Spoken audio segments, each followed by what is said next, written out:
오늘 말씀은 요한복음 17장 1절부터 5절에 있는 말씀이 되겠습니다. 예수께서 이 말씀을 하시고 눈을 들어 하늘을 우러러 이르시되 아버지여 때가 이르렀사오니 아들을 영화롭게 하사 아들로 아버지를 영화롭게 하게 하옵소서. 아버지께서 아들에게 주신 모든 사람에게 영생을 주게 하시려고 만민을 다스리는 권세를 아들에게 주셨음 이로소이다.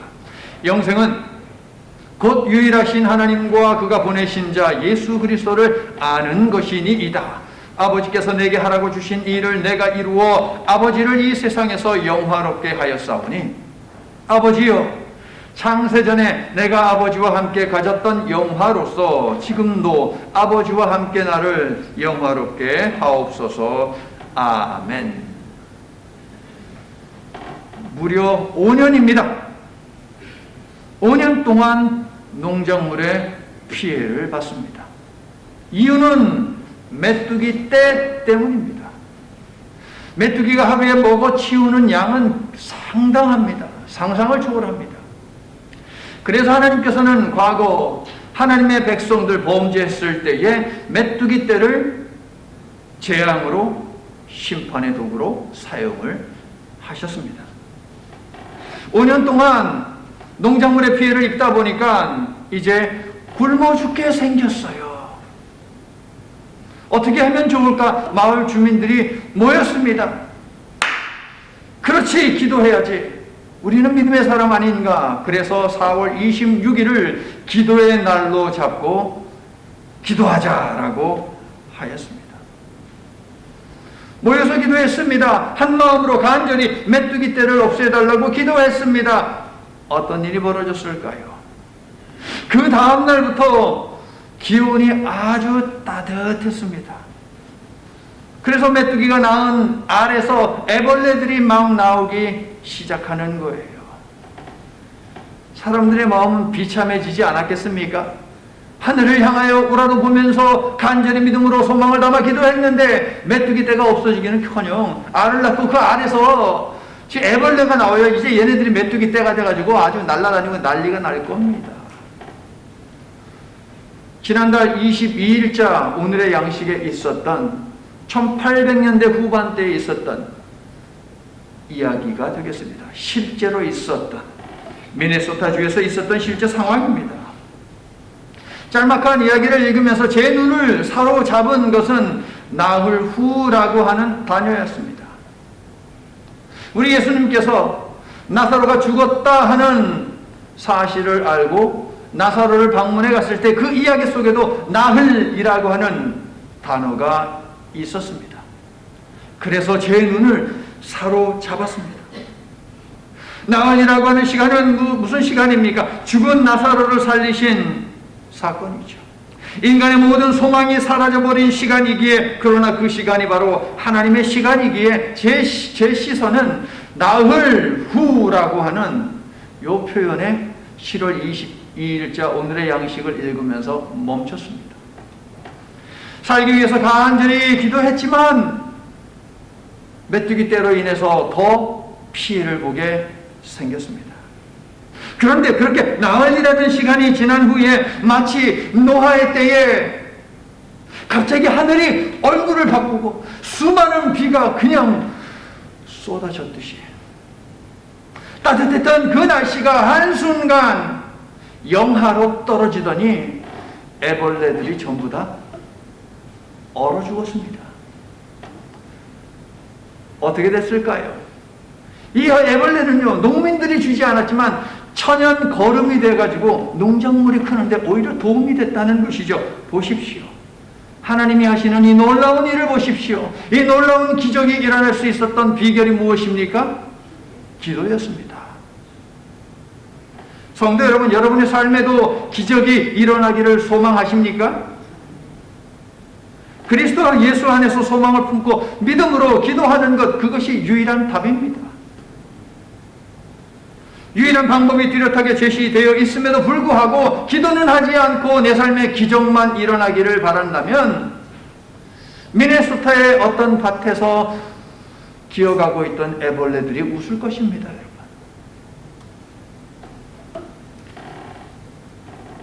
설마 지금 나는 잘 먹고 잘 살고 있고 모든 것이 편안하기 때문에 내 삶에는 기도 같은 거 필요 없으니까 목사님 기도하라고 하지 마세요? 라고 생각하는 분은 안 계시겠죠, 여러분. 혹시 기도하는 것이 너무너무 싫어서 목사님 내 삶에는 기적 같은 거 일어나기를 원하지 않으니까 기도하라고 얘기하지 마세요. 라고 그렇게 말씀하실 분은 계실까요? 하나님께서 너 좀 기도해라 라고 하면서 문제를 여러분의 삶에 안겨주시기 전에 그 전에 깨닫고 기도하시기를 바랍니다, 여러분. 왜 하나님께서 이 말씀을 주시느냐? 여기 계신 분 혹은 온라인으로 예배를 드리는 분, 어떤 사람들에게는 이것이 최후 통첩이 될 수도 있어요, 여러분. 기도해야 합니다. 여러분이 생각할 때 예수님이 하셨던 여러 다양한 사역들 가운데 가장 인상 깊은 것은 무엇입니까? 질병을 고치신 것입니까? 귀신을 내쫓으신 것입니까? 보리떡 5덩이하고 물고기 2마리로 정말 헤아릴 수 없는 많은 사람을 먹인 그 기적입니까? 물 위를 걸으신 것입니까?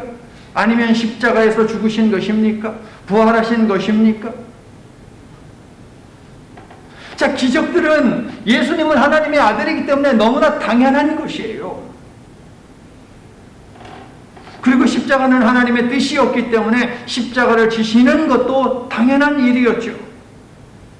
하지만 하나님의 아들이신 하나님이신 예수님이 기도했다라고 하는 것은 정말 의외의 내용입니다.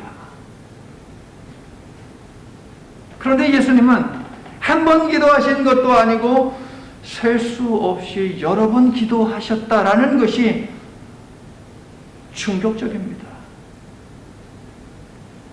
사역을 시작하시면서도 마치시면서도 그리고 사역 도중에 틈틈이 습관적으로 기도했다는 게 뭡니까? 기도가 몸에 뱄다는 거예요, 여러분. 그래서 예수님의 사역이 흐트러지지 않고 십자가에 매달려 죽는 그 죽음의 자리까지 나아갈 수 있도록 만들었다. 무엇이? 예수님의 기도가. 자, 예수님은 어떠한 기도들을 드리셨습니까? 예수님은 공생애를 시작하시면서 성령의 인도함을 받아 광야로 끌려나가시고 거기에서 40일 동안 금식 기도를 하셨습니다. 이 기도를 통해서 예수님은 무엇을 하셨습니까? 사탄을 물리치셨습니다. 지난주 본부 16장 33절에서 예수님은 내가 세상을 이겼으니 너희는 환난을 당하더라도 담대하라고 말씀하셨는데, 세상, 즉 사탄 마귀는 이미 예수께서 사역을 시작하시면서 패배시킨 멸망의 대상이라는 것입니다. 사랑하는 성도 여러분, 예수님은 사탄을 제압하셨는데 무엇으로? 금식 기도로. 누구를 위해서? 우리를 위해서 그리하셨다는 것입니다. 할렐루야. 이후 예수님의 사역은 그야말로 눈코 뜰 새 없이 바빴다라고 하는 것이 맞을 거예요. 마가복음 3장 20절을 보면 식사할 겨를도 없으셨다고 되어 있고요. 6장 31절을 보면 쉴 겨를도 없으셨다고 말씀하셨습니다. 그런데 예수님은 시간을 만들어서라도 기도를 하셨어요. 마가복음 1장 35절을 보면 새벽 오히려 미명에 한적한 곳으로 가서 새벽 기도를 드리신 예수님의 모습을 볼 수가 있습니다. 오병이어의 기적을 베푸신 그 사건을 쭉 읽다 보면 제자들이 지쳤어요. 그래서 제자들을 배에 태워가지고 너희들 먼저 건너가라, 가버나움으로 가라 라고 배를 태워 보내시고 예수님은 거기에 남으셔서 산에 가셔서 예수님은 기도를 하시죠. 그렇게 기도하시다가 영적으로 제자들의 상태를 보셨습니다. 무슨 일이 벌어지고 있었습니까? 풍랑이 일어서 배가 뒤집어지게 생겼고 그러면 제자들이 죽게 생겼습니다. 그런데 예수님은 그 깜깜한 밤에 그것을 보았다는 것이죠, 여러분. 그 시간이 몇 시인지 아세요? 새벽 3시에서 6시 사이입니다. 즉 예수님은 새벽 기도를 드리고 계셨고 새벽 기도를 드릴 때에 가장 가까운 사랑하는 사람이 어려움에 처했던 그것을 보았다는 거예요, 여러분. 여러분도 바다를 걸어서라도 찾아오시어 구원해 주시는 예수님의 사랑과 능력으로 풍성해지기를 소원하십니까? 그렇다면 새벽 오히려 미명에 기도의 자리를 찾아 기도하시기를 바랍니다. 누가복음 6장 12절을 보면 예수님은 또 어떤 기도를 드리십니까? 산에 가셔서 밤이 새도록 기도하셨다라고 되어 있습니다. 예수님은 철야 기도도 하신 것입니다. 저녁 시간, 밤 시간 모여가지고 한두 시간 기도하는 거, 이거 철야 기도 아닙니다, 여러분. 이건 그냥 저녁 기도지요. 밤이 새도록, 날이 밝도록 기도하는 것이 철야 기도입니다. 예수님은 낮에는 너무너무 바빴기 때문에 밤이라고 하는 시간을 이용해서 그렇게 철야까지 하면서 기도를 하신 거예요. 보이십니까, 여러분? 시간을 만들어서라도 예수님은 기도하셨다는 거예요, 여러분. 1912년 4월 15일 오전 12시 25분 한밤중 모두가 잠든 시간, 무전 소식이, 긴박한 무전 소식이 카파티아 선박에 전해집니다. 메이데이, 메이데이! 배가 침몰하고 있습니다. 여기에 탄 수많은 사람들이 죽게 생겼습니다. 어서 와서 구조해 주십시오. 한밤중 모두가 잠든 시간입니다, 여러분. 그런데 그 무전 소식을 들은 한 사람이 있었습니다. 이 사람도 이미 근무 시간은 끝났어요, 여러분. 이미 잠자리에 들었어야 하는 사람입니다. 잠자리에 들려고 옷을 갈아입고 있는데 이 소리가 들리는데 너무 긴박해. 그래서 들었더니 배가 침몰하고 있다라는 소식을 들은 거예요. 만약에 그 사람이 10분만 일찍 잠자리에 들었더라면 구조를 요청하는 그곳에서 10분만 늦게 무전을 쳤다면 이 사람은 잠자리에 들고 아무도 구조 요청을 하는 소리를 못 들었을 것입니다. 한 사람이 깨어 있었기 때문에 706명이라고 하는 소중한 생명을 구할 수 있었습니다. 지난 목요일 여러분이 읽으셨을 오늘의 양식에 있던 얘기 아닙니까? 실제로 있었던 구조를 요청한 배의 이름은 무엇입니까? 그 유명한 타이타닉 호입니다, 여러분. 1분 1초가 급박한 그 시간에 카파티아 선박보다 더 가까운 배가 이 타이타닉 호 근처에 있었습니다. 그런데 그 배에 탄 승조원들은 전부 다 잠을 자고 있었어요. 아무도 듣지 못했습니다. 성도 여러분, 여러분이 기도로 구조해야 하는 사람이 있는데 잠을 자느라, 조느라 그 사람이 멸망받는다면 어떡하실랍니까, 여러분?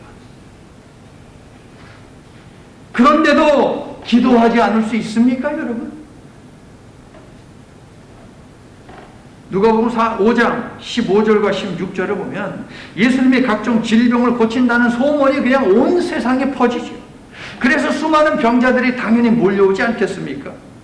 예수님은 사람을 치유하는 일을 제쳐두고 피하여 한적한 곳에 가셔서 기도를 하십니다. 아니, 도와달라고 하는 사람들이 정말 벌떼처럼 구름대처럼 이렇게 몰려와 있는데 그거 외면하시고 예수님은 한적한 곳에 가셔서 기도하셨다는 거예요. 어떤 생각이 드십니까? 말씀을 전하는 일도 중요하고 치유하는 일도 중요하고 귀신을 내쫓는 일도 중요하지만 때로는 기도하는 일이 더 중요할 때가 있다는 것이죠, 여러분. 먹고 사는 문제 분명 중요합니다. 하지만 생계의 문제가 기도할 수 없는 이유가 될 수는 없다는 말이에요, 여러분. 나는 여러분이 이 말씀에 대해서도 동의하는 믿음을 가질 수 있기를 예수님의 이름으로 축원합니다. 진정한 기도자는 어떤 사람이냐? 너무 바빠도 기도하고 입맛이 없어도 기도하고 너무 막막해도 기도하고 또 너무 심심해도 기도하는 사람이 진정한 기도자지요, 여러분. 기도하신 예수님의 여러 모습을 우리는 살펴보았습니다. 어떤 생각이 드십니까? 예수님은 기도하기 위해서 특별히 시간을 이처럼 내셨습니다. 성도 여러분, 여러분은 기도를 중요하게 생각하는지 여쭙고 싶습니다. 밥 먹을 때 기도하는 것 말고 언제 기도하십니까? 기도하려면 기도에 관심을 갖고 관심을 가지니 당연히 시간을 따로 마련해 두어야 하는 것이 정상이죠. 기도는 소수의 어떤 사람들만이 하는 것이 아닙니다. 내가 해야 하는 것입니다. 아멘이세요? 예수님은 네가 해라 라고 하면서 내 이름으로 기도하라고 했어요. 예수님 이전 시대만 해도 대제사장, 제사장들이 기도를 해 주어야 했지만 이제 그런 시대는 끝났습니다. 물론 저한테 찾아와서 이러이러한 특별한 내용이 있으니까 기도해 주세요. 언제든 환영하고 맞는 신앙입니다. 여러분. 그런데 궁극적으로 기도는 여러분 개인이 해야 하는 것이에요. 기도하기 위해 우리는 특별히 시간을 내야 하고 그렇게 함으로 우리는 기도가 몸에 배어 있어야만 한다는 거예요. 여러분. 여러분을 위해서 기도하는 것은 저의 의무이고 책임이고 저는 그것을 기꺼이 하고 즐거워하면서 기도합니다. 여러분. 하지만 무엇보다도 누구보다도 여러분이 기도해야 한다는 거예요. 여러분의 사정을, 여러분의 문제를 여러분보다 더 잘 아는 사람이 어디 있습니까? 그러므로 여러분의 사정을 하나님께 더 디테일하게 자세히 간절히 기도할 수 있는 사람은 없어요. 여러분 외에는 없습니다. 남편도 아니고 아내도 아니고 자식도 아닙니다. 여러분. 지난주일 우리는 성령이 임하여 부활이 믿어지면 예수님의 이름으로 기도하게 된다는 것을 배웠습니다. 예수님은 자신의 이름으로 기도하면 응답하겠다라고 하는 이 말씀을 확신을 주기 위해서 14장에도 하시고 15장에서도 하시고 16장에서도 하시는데 그것도 부족했는지 17장 넘어가면서 제자들을 위해서 또 누군가를 위해서 예수님은 기도하셨다라는 것이에요. 몸소 기도하셨습니다. 성도 여러분, 우리가 하나님께 직접 나아갈 수 있는 직통 라인인 기도는 예수님이 자신의 온몸으로 만드신 것이에요, 여러분. 그러므로 기도는 소중하고 그러므로 기도는 파워풀한 것이지요. 예수님의 이름으로 기도하는 것은 모든 믿는 자들의 특권인데 이 특권을 사용하지 않는다면 사탄은 너무너무 좋아할 것이고 기도하지 않는 사람들을 비웃을 것입니다. 바보라고 하면서.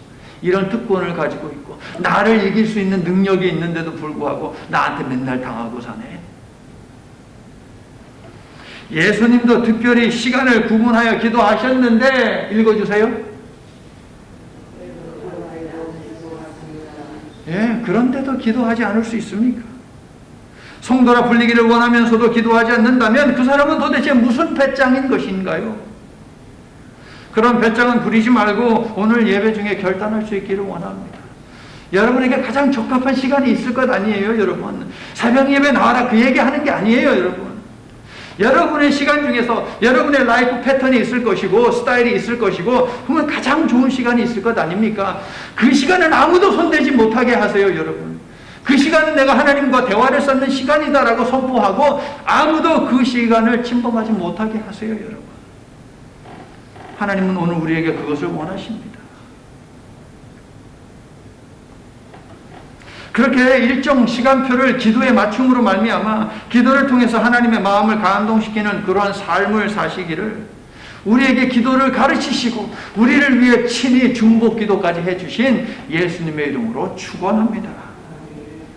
예수님은 이처럼 기도의 본을 보였을 뿐만 아니라 이렇게 기도하라라고 하면서 무슨 기도를 알려주셨어요? 주기도문도 알려주셨지요. 오병이어의 기적을 베푸실 때, 죽은 나사로를 무덤에서 불러일으키실 때, 시들과 마지막 식사를 나누실 때에는 예수님은 무슨 기도를 드리셨을까요? 감사의 기도를 드리셨습니다.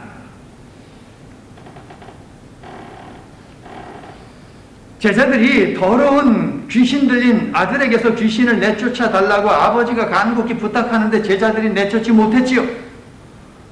예수님이 막 책망하셨습니다. 그리고 제자들이 사람들 다 떠난 다음에 왜 우리는 안 돼요? 라고 하니까 뭐라고 해요? 예수님이 기도 외에는 이런 종류의 일을 할 수 없다. 이런 유가 나갈 수 없다. 라고 예수님이 말씀하시죠. 기적이 일어나기를 원하십니까, 여러분?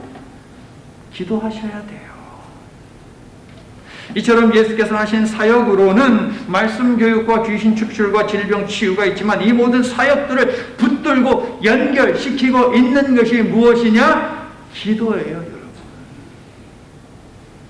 그런데도 기도하지 않을 수 있습니까? 그러므로 다시 권면합니다. 하나님의 은혜가 여러분의 삶에 임하기를 바란다면, 하나님의 능력이 여러분의 삶 속에서도 역사하는 힘을 갖기를 원한다면 기도하시기를 바랍니다. 예수님은 다양한 기도, 많은 기도를 하나님께 드렸는데 예수님의 기도 가운데 가장 빛나는 기도가 무엇이냐고 여러분에게 묻는다면 여러분은 어떤 기도를 얘기하시겠습니까? 어떤 기도요? 아마 두 가지를 많이 얘기할 것 같아요. 광야에서의 기도도 얘기하시는 분이 있을 것 같고, 그 다음에 겟세마네 동산에서 기도하는 것, 그게 아마 가장 많을 것입니다. 겟세마네 동산에서의 기도. 예수님은 흐르는 땀이 핏방울이 될 정도로 그렇게 스트레스를 받으면서 간절히 기도를 하셨습니다.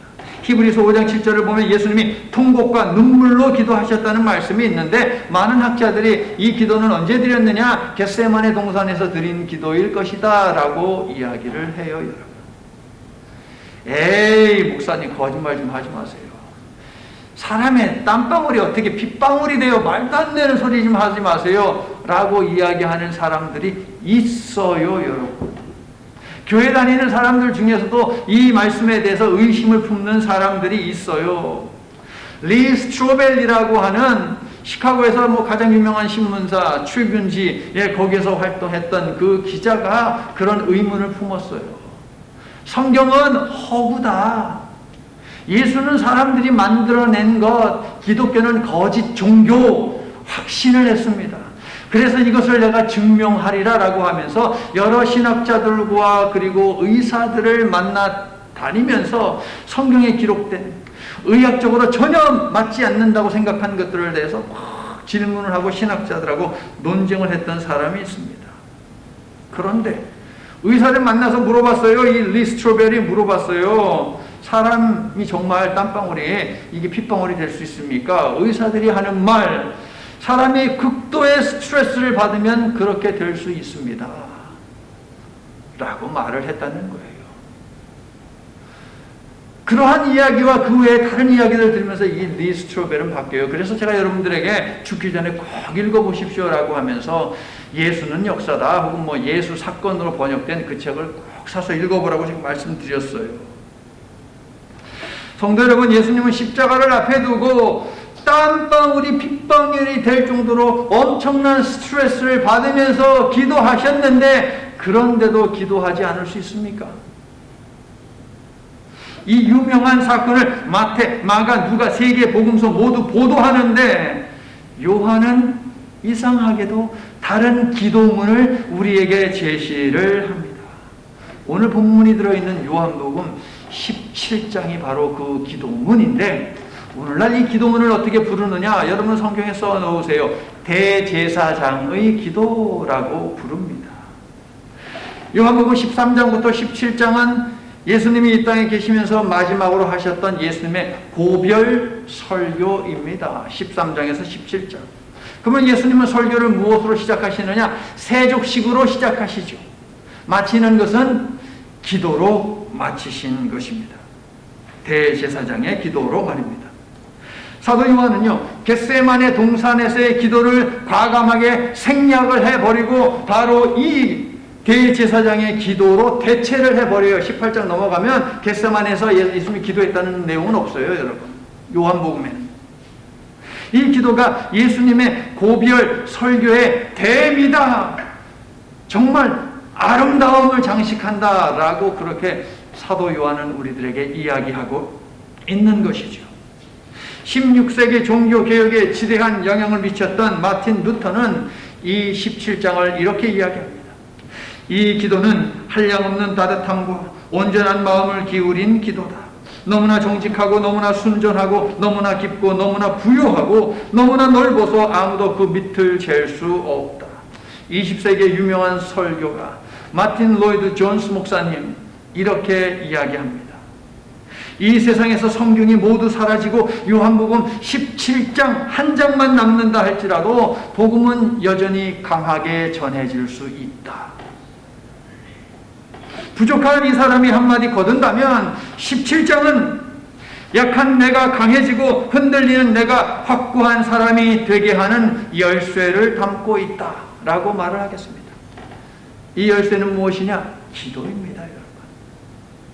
이 귀한 17장은 예수님이 대제사장으로서 드린 세 가지 중보 기도를 담고 있는데, 오늘 본문인 1절부터 5절의 말씀은 예수님은 자기 자신을 위한 중보 기도를 드리는 내용이고, 두 번째 6절부터 19절은 제자들을 위한 중보 기도를 드리는 것이고, 20절부터 26절은 미래에 믿게 될 성도들을 위한 중보 기도가 되겠습니다. 예수님이 가장 먼저 드렸던 기도, 그것은 자기 자신을 위한 중보 기도인데요. 이 사실에 대해서 여러분 어떻게 생각하십니까? 예수님은 하나님이신데 꼭 자신을 위해서 그것도 가장 먼저 기도를 해야만 했을까요? 기도에 대해 오해한 질문이죠. 다른 사람을 위한 기도를 드려야 성숙하고 자기 자신을 위한 기도하면 미숙한 기도를 드린다고 생각하는 사람들이 있어요. 하지만 남을 위한 기도도 성숙한 기도이고 나를 위한 기도도 성숙한 기도입니다. 중요한 것은 무엇이에요? 기도의 내용이지요, 내용. 누구를 위한 기도인지 그것은 그 다음 문제예요, 여러분. 기도의 내용이 중요합니다. 성도 여러분, 남을 돕고 싶어도 가진 돈이 없고, 남을 위해서 일하고 싶어도 건강이 없고, 남에게 복음을 전하려고 해도 은혜가 없고, 줄 것이 전혀 없는데 쥐뿔도 없으면서 남에게 뭘 줍니까, 여러분? 없죠. 내가 먼저 은혜를 받아야 되는 거예요, 여러분. 내가 먼저 은혜 받고 하나님께서 내가 그 은혜를 가지고 섬길 수 있는 것들을 허락해 주셔야 한다는 거예요, 여러분. 인본주의자들은 이타적인 삶을 사신 예수님이 왜 그러셨을까? 라고 질문해 보기도 할 테지만, 예수님은 분명히 알아야 됩니다. 이타적인 삶을 사신 분이 아니에요. 하나님을 위해서, 하나님의 뜻을 위해서 사신 분이지. 나를 영화롭게 해 주소서 하신 예수님의 기도는 자신의 이기적인 편안함과 안정됨과 넉넉함과 만족과 성공을 위한 기도가 아닙니다. 하나님의 뜻을 성취하기 위한 기도, 그것이 바로 예수님이 자기 자신을 위해서 드린 중보의 기도예요. 자, 그렇다면 예수님은 어떤 기도를 드리셨을까요, 구체적으로? 오늘 보면 5개의 구절을 읽으면서 여러분 혹시 눈치채셨습니까? 어떤 단어가 계속 반복이 됩니다. 딱 말씀을 오늘 딱 봐보세요. 1절부터 5절을 딱 보면 반복되는 단어들이 있죠. 가장 많이 반복되는 단어, 아버지 8번 나옵니다. 그리고 영화, 무비 말고 글로리, 예. 영화, 이게 5번 나와요. 8번, 5번 이렇게 나와요. 아버지, 그리고 영화. 예수님은 하나님을 계속해서 아버지라고 부르고 있습니다. 주님도 아니고요, 하나님도 아니고요, 아버지라고 부르고 계세요. 무엇을 강조하시는 것입니까? 친밀감과 연합을 강조하는 것이죠. 그리고 그 다음 반복되는 단어는 5번 등장하는 영화라고 하는 단어인데, 예수님이 자기 자신을 위해서 드린 중보 기도의 핵심적인 단어가 바로 영화입니다, 여러분. 영화, 글로리, 영광. 자, 1절을 보세요. 예수께서 이 말씀을 하시고, 이 말씀은 뭡니까? 16장 33절, 세상에서 너희가 환난을 당하나 담대하라, 내가 세상을 이기었노라. 할렐루야. 예수님은 이 말씀을 하시고 눈을 들어 하늘을 우러러 기도하셨습니다. 어떻게? 아버지여, 때가 이르렀사오니. 여기서 때는 언제입니까?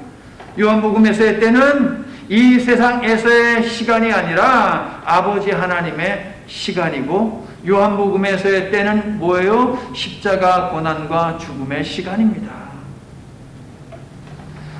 대제사장의 중보 기도가 끝나면 세상 시간으로 볼 때는 33세, 앞날이 창창한 젊은이 예수님은 체포되고 십자가 고난과 죽음을 당하게 될 것입니다. 이처럼 대제사장의 3가지 기도는 십자가 고난과 죽음을 앞두고 드린 기도다라고 하는 이 사실을 분명하게 기억하고 읽어야 돼요, 여러분. 십자가 고난과 죽음을 앞두고 하신 기도가 바로 17장 대제사장의 기도.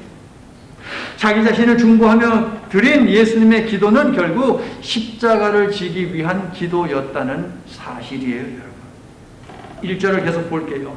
눈을 들어 하늘을 우러러 이르시되 아버지여 때가 이르렀사오니, 하늘에서 임하는 시선으로 자신의 현재 상황을 보신 예수님이 드린 첫 번째 기도의 내용이 이어서 나옵니다. 아들을 영화롭게 하사 아들로 아버지를 영화롭게 하여 주시옵소서. 5절 끝부분도 보세요. 어떻게 되어 있습니까? 나를 영화롭게 하옵소서. 자, 영화, 이것은 영광으로 번역할 수 있는 것이죠. 그러면 영광은 뭡니까? 영광은 하나님의 성품, 그리고 하나님 나라의 속성, 이것을 가시적으로 계시하는 거예요, 여러분. 쉽게 말하면 뭡니까? 이런 거. 우리가 하나님께 영광을 올려드린다, 하나님 영광을 받으소서라고 하잖아요. 그건 뭐냐면 나의 삶 속에 하나님이 어떤 분이신지, 하나님 나라는 어떤 것인지 이것을 보이게 하는 거예요. 그게 영광이에요. 영광을 돌린다는 거예요. 내가 주님께 영광을 돌리기를 원합니다. 주님의 성품을 드러내고 주님의 나라를 드러내는 삶을 살기를 원합니다 라는 것이 영광을 돌린다, 영광 드린다라는 의미라고요, 여러분. 예수님은 하나님의 뜻과 계획이 무엇인지, 하나님 나라는 어떤 나라인지를 세상에 나타내기 위해서 공생애를 사셨고요, 자신을 위한 중보 기도를 통해서도 이 사실을 반복하고 계십니다.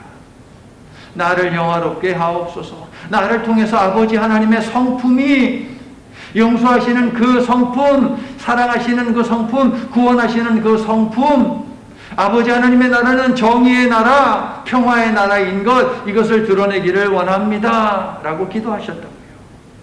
사람의 아들로 오신 예수님은 새벽 기도 때도, 철야 기도 때도 십자가에 달려 죽음으로 하나님을 영화롭게 하고 자신을 영화롭게 하기 위해서 기도하셨다는 것을 우리가 알 수 있죠, 여러분.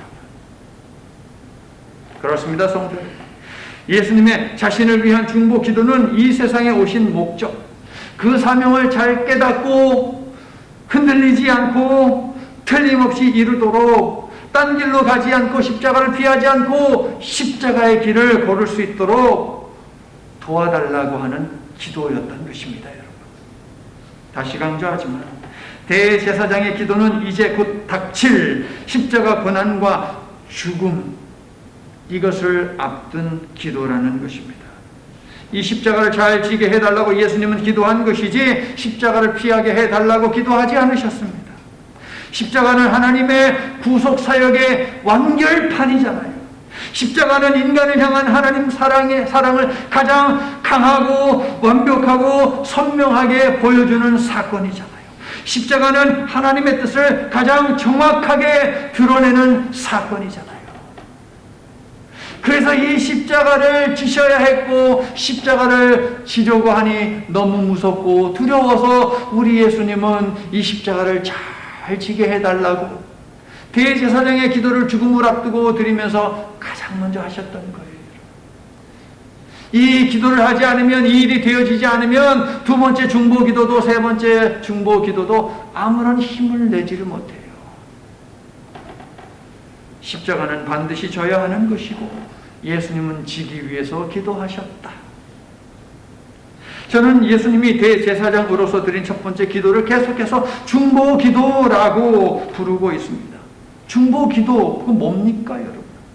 예수님이 우리를 위해서 대신 기도해 주시는 것, 성령님이 우리의 처지를 살피셔서 하나님께 대신 기도해 주시는 것, 누군가를 위해서 대신 하나님께 아뢰는 것, 이것이 중보 기도잖아요. 그런데 예수님은 자기 자신을 위해서 드린 기도인데 왜 앞에 서 있는 여러분의 담임 목사는 계속 예수님이 중보 기도를 드렸다라고 말씀을 드리는 것일까요? 예수님의 성육신은 무엇입니까? 하나님의 완전한 사람 되심, 이게 바로 예수님의 성육신입니다. 예수님은 뭐 반은 인간이고 반은 하나님이고 그거 아닙니다. 예수님은 온전한 인간으로 이 땅에 오셨습니다. 그래서 모든 인간이 경험하는 공포, 이것을 가지고 있습니다. 사람이 맞닥뜨리면 두려워하는 그 느낌, 예수님도 가지고 계셨어요. 사람이기 때문에 당연히 십자가가 두려웠던 것이고 정된 사람들과 헤어지는 것이 당연히 아팠던 것입니다. 예수님은 사람이니까. 하지만 하나님의 뜻을 먼저 생각한다면 이런 생각과 감정 모두 육신에 매인 것들이죠. 예수님은 연약하여 흔들리는 자신의 육신을 중보하며 영으로 하나님께 기도했던 것이에요, 여러분. 당신의 아들을 영화롭게 해 주십시오. 십자가를 피하려는 유혹을 벗어나게 해 주십시오. 도망치려는 마음을 쫓아가지 않게 해 주십시오. 이처럼 십자가는 예수님이 자신을 위해 중보 기도를 하실 정도로 두려웠던 대상입니다. 그래서 예수님은 십자가의 잔을 치워달라고까지 기도하시기도 하지 않았습니까? 성도 여러분, 우리 역시 몸과 마음이 따로 노는 것을 수억 번 경험하지 않았습니까? 그러므로 우리 역시 예수님처럼 기도가 몸에 배어 있어야 하는 것이에요, 여러분. 예수님도 갈등했어요. 십자가 안 지고 싶었습니다. 그런데 지속적으로 해오신 그 기도가 몸에 배 있잖아요, 여러분. 그래서 십자가를 지실 수 있었던 것이에요. 겟세마네 동산에서의 기도를 생략하고 대제사장의 기도를 복음서에 담은 요한은 자신을 비롯한 모든 사람들이 십자가를 지고 가야 하기에 요한복음을 읽는 독자들이 이 점을 볼 수 있기를 바랬던 것입니다. 누구든지 나를 따라오려거든 자기를 부인하고 날마다 자기 십자가를 지고, 여러분에게도 십자가 있어요, 여러분. 자기 십자가를 지고 나를 따를지니라. 성도 여러분, 예수님도 기도하셨습니다. 크게 한번 읽어주세요. 시작. 그런데도 기도하지 않을 수 있습니까? 두렵고 막막하여 마음이 무너질 때에 그러한 여러분 자신을 위해 영으로 하나님 앞에 중보하며 기도하시기를 예수님의 이름으로 축원합니다. 이제 말씀을 마칩니다. 진정한 예배는 어떤 예배나? 영과 진리로 드리는 예배다라고 성경은 이야기하죠. 그렇다면 진정한 기도는 무엇입니까? 마찬가지입니다.